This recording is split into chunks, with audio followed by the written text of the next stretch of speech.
Thinking for Oneself by Arthur Schopenhauer. Narrated by Matthew Schmitz.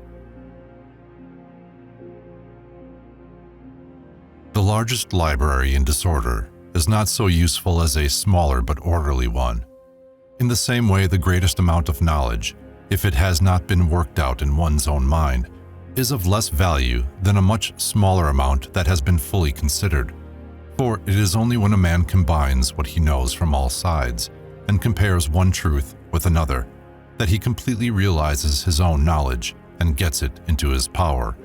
A man can only think over what he knows, therefore he should learn something, but a man only knows what he has pondered. A man can apply himself of his own free will to reading and learning, while he cannot to thinking. Thinking must be kindled like a fire by a draught and sustained by some kind of interest in the subject. This interest may be either of a purely objective nature, or it may be merely subjective. The latter exists in matters concerning us personally, but objective interest is only to be found in heads that think by nature, and to whom thinking is as natural as breathing, but they are very rare. This is why there is so little of it in most men of learning. The difference between the effect that thinking for oneself and that reading has on the mind is incredibly great. Hence, it is continually developing that original difference in minds which induces one man to think and another to read. Reading forces thoughts upon the mind which are as foreign and heterogeneous to the bent and mood in which it may be for the moment, as the seal is to the wax on which it stamps its imprint. The mind thus suffers total compulsion from without. It has first this and first that to think about, for which it has at the time neither instinct nor liking. On the other hand, when a man thinks for himself, he follows his own impulse, which either his external surroundings or some kind of recollection has determined at the moment. His visible surroundings do not leave upon his mind one single definite thought as reading does, but merely supply him with material and occasion to think over what is in keeping with his nature and present mood. This is why much reading robs the mind of all elasticity. It is like keeping a spring under a continuous heavy weight. If a man does not want to think, the safest plan is to take up a book directly he has a spare moment. This practice accounts for the fact that learning makes most men stupid and foolish than they are by nature, and prevents their writings from being a success. They remain, as Pope has said, forever reading, never to be read. Dunciad. Men of learning are those who have read the contents of books. Thinkers, geniuses, and those who have enlightened the world and furthered the race of men are those who have made direct use of the book of the world. Indeed, it is only a man's own fundamental thoughts that have truth and life in them, for it is these that he really and completely understands. To read the thoughts of others is like taking the remains of someone else's meal, like putting on the discarded clothes of a stranger. The thought we read is related to the thought which rises in us, as the fossilized impress of a prehistoric plant is to a plant budding out in spring. Reading is merely a substitute for one's own thoughts. A man allows his thoughts to be put into leading strings. Further, many books serve only to show how many wrong paths there are, and how widely a man may stray if he allows himself to be led by them. But he who is guided by his genius, that is to say, he who thinks for himself, who thinks voluntarily and rightly, possesses the compass wherewith to find the right course. A man, therefore, should only read when the source of his own thoughts stagnates, which is often the case with the best of minds. It is a sin against the Holy Spirit to frighten away one's own original thoughts by taking up a book.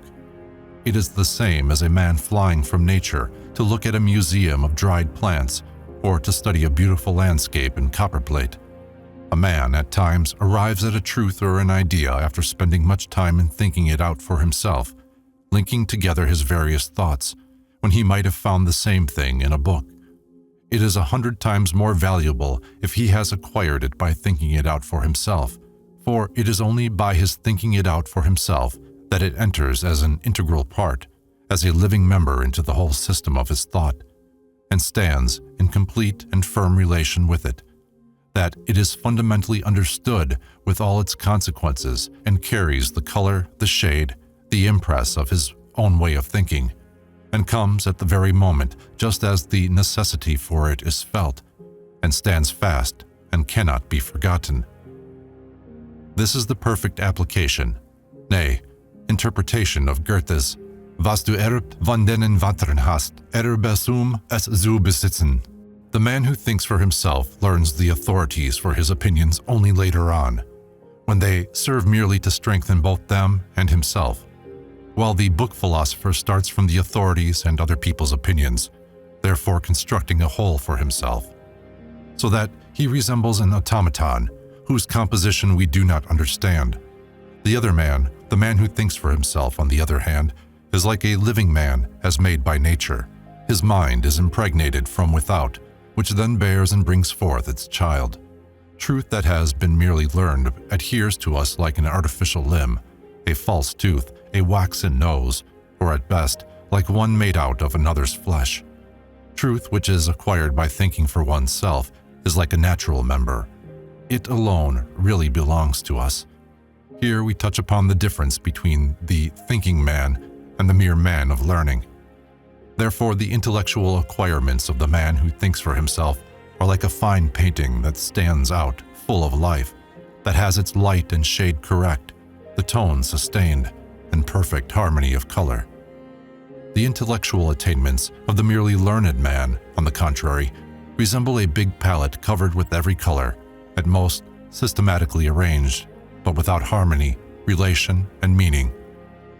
Reading is thinking with someone else's head instead of one's own, but to think for oneself is to endeavor to develop a coherent whole, a system, even if it is not a strictly complete one.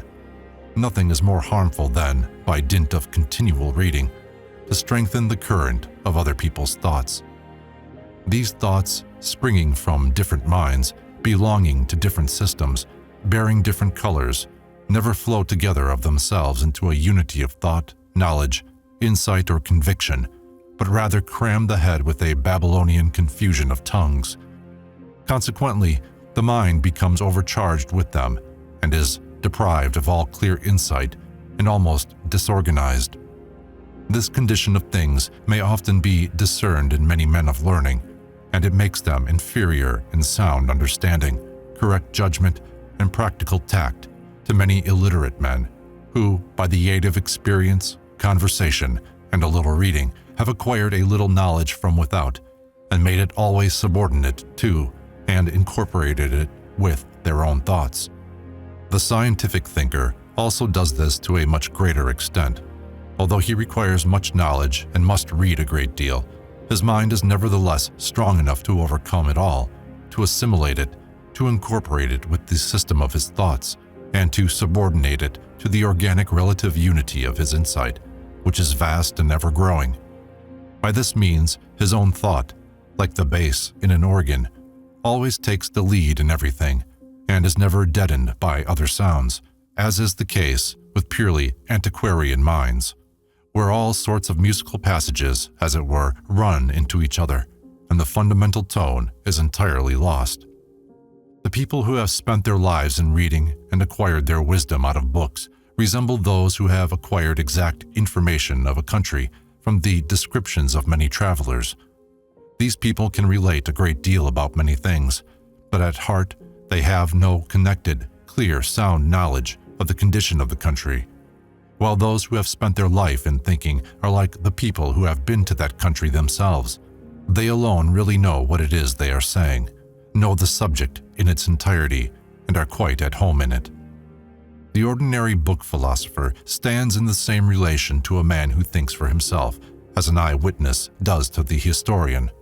He speaks from his own direct comprehension of the subject. Therefore, all who think for themselves hold at bottom much the same views. When they differ, it is because they hold different points of view, but when these do not alter the matter, they all say the same thing. They merely express what they have grasped from an objective point of view. I have frequently hesitated to give passages to the public because of their paradoxical nature, and afterwards, to my joyful surprise, have found the same thoughts expressed in the works of great men of long ago. The book philosopher, on the other hand, relates what one man has said and another man meant, and what a third has objected to, and so on. He compares, weighs, criticizes, and endeavors to get at the truth of the thing, and in this way resembles the critical historian. For instance, he will try to find out whether Leibniz was not for some time in his life a follower of Spinoza, etc. The curious student will find striking examples of what I mean in Herbart's analytical elucidation of morality and natural right, and in his Letters on Freedom. It surprises us that such a man should give himself so much trouble, for it is evident that if he had fixed his attention on the matter, he would soon have attained his object by thinking a little for himself. But there is a small difficulty to overcome. A thing of this kind does not depend upon our own will. One can sit down at any time and read, but not think. It is with thoughts as with men. We cannot always summon them at pleasure, but must wait until they come. Thought about a subject must come of its own accord by a happy and harmonious union of external motive with mental temper and application. And it is precisely that which never seems to come to these people. One has an illustration of this in matters that concern our personal interest. If we have to come to a decision on a thing of this kind, we cannot sit down at any particular moment and thrash out the reasons and arrive at a decision. For often, at such a time, our thoughts cannot be fixed, but will wander off to other things. A dislike to the subject is sometimes responsible for this. We should not use force, but wait until the mood appears of itself. It frequently comes unexpectedly and even repeats itself, the different moods which possess us at the different times throwing another light on the matter. It is this long process which is understood by a ripe resolution, for the task of making up our mind must be distributed. Much that has been previously overlooked occurs to us. The aversion also disappears, for, after examining the matter closer, it seems much more tolerable than it was at first sight. And in theory, it is just the same. A man must wait for the right moment. Even the greatest mind is not always able to think for itself at all times. Therefore, it is advisable for it to use its spare moments in reading, which, as has been said, is a substitute for one's own thought. In this way, material is imported to the mind by letting another think for us, although it is always in a way which is different from our own. For this reason, a man should not read too much, in order that his mind does not become accustomed to the substitute and, consequently, even forget the matter in question, that it may not get used to walking in paths that have already been trodden, and by following a foreign course of thought, forget its own.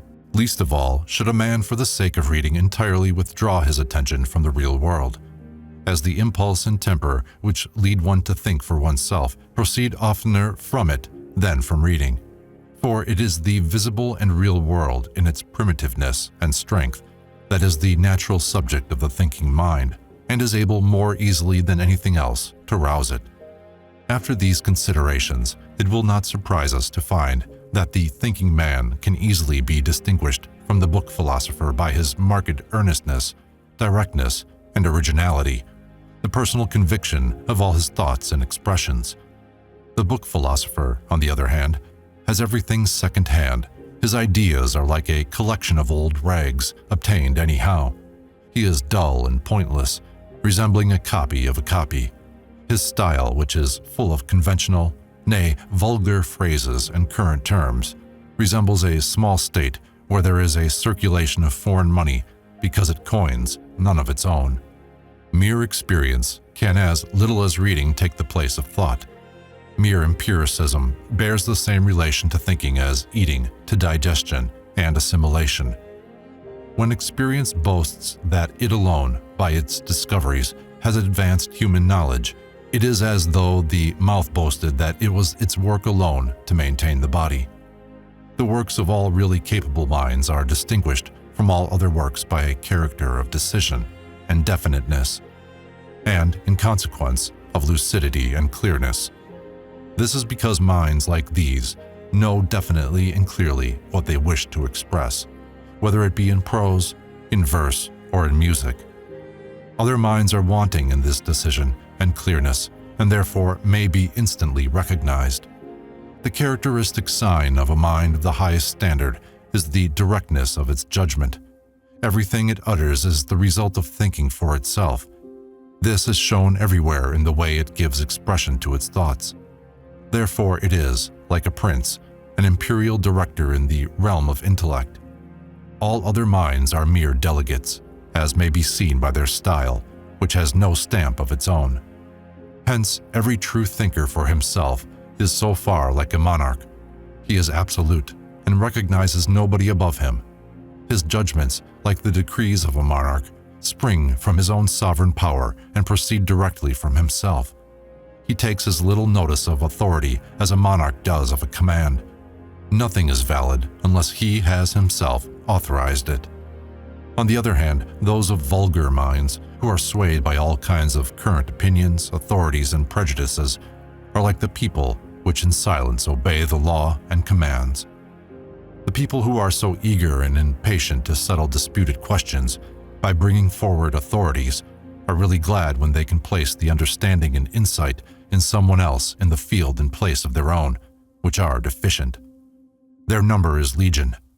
For as Seneca says, "Unusque ma vult credere, quam judicere." The weapon they commonly use in their controversies is that of authorities. They strike each other with it, and whoever is drawn into the fray will do well not to defend himself with reason and arguments. For against a weapon of this kind, they are like horned Siegfrieds, immersed in a flood of incapacity for thinking and judging. They will bring forward their authorities as an argumentum ad verecundium, and then cry Victoria. In the realm of reality, however fair, happy, and pleasant it may prove to be, we always move controlled by the law of gravity, which we must be unceasingly overcoming, while in the realm of thought we are disembodied spirits, uncontrolled by the law of gravity and free from penury. This is why there is no happiness on earth like that which at the propitious moment a fine and fruitful mind finds in itself. The presence of a thought is like the presence of our beloved. We imagine we shall never forget this thought, and that this loved one can never be indifferent to us. But out of sight, out of mind. The finest thought runs the risk of being irrevocably forgotten if it is not written down, and the dear one of being forsaken if we do not marry her. There are many thoughts which are valuable to the man who thinks them, but out of them only a few which possess strength to produce either repercussion or reflex action, that is, to win the reader's sympathy after they have been written down. It is what a man has thought out directly for himself that alone has true value.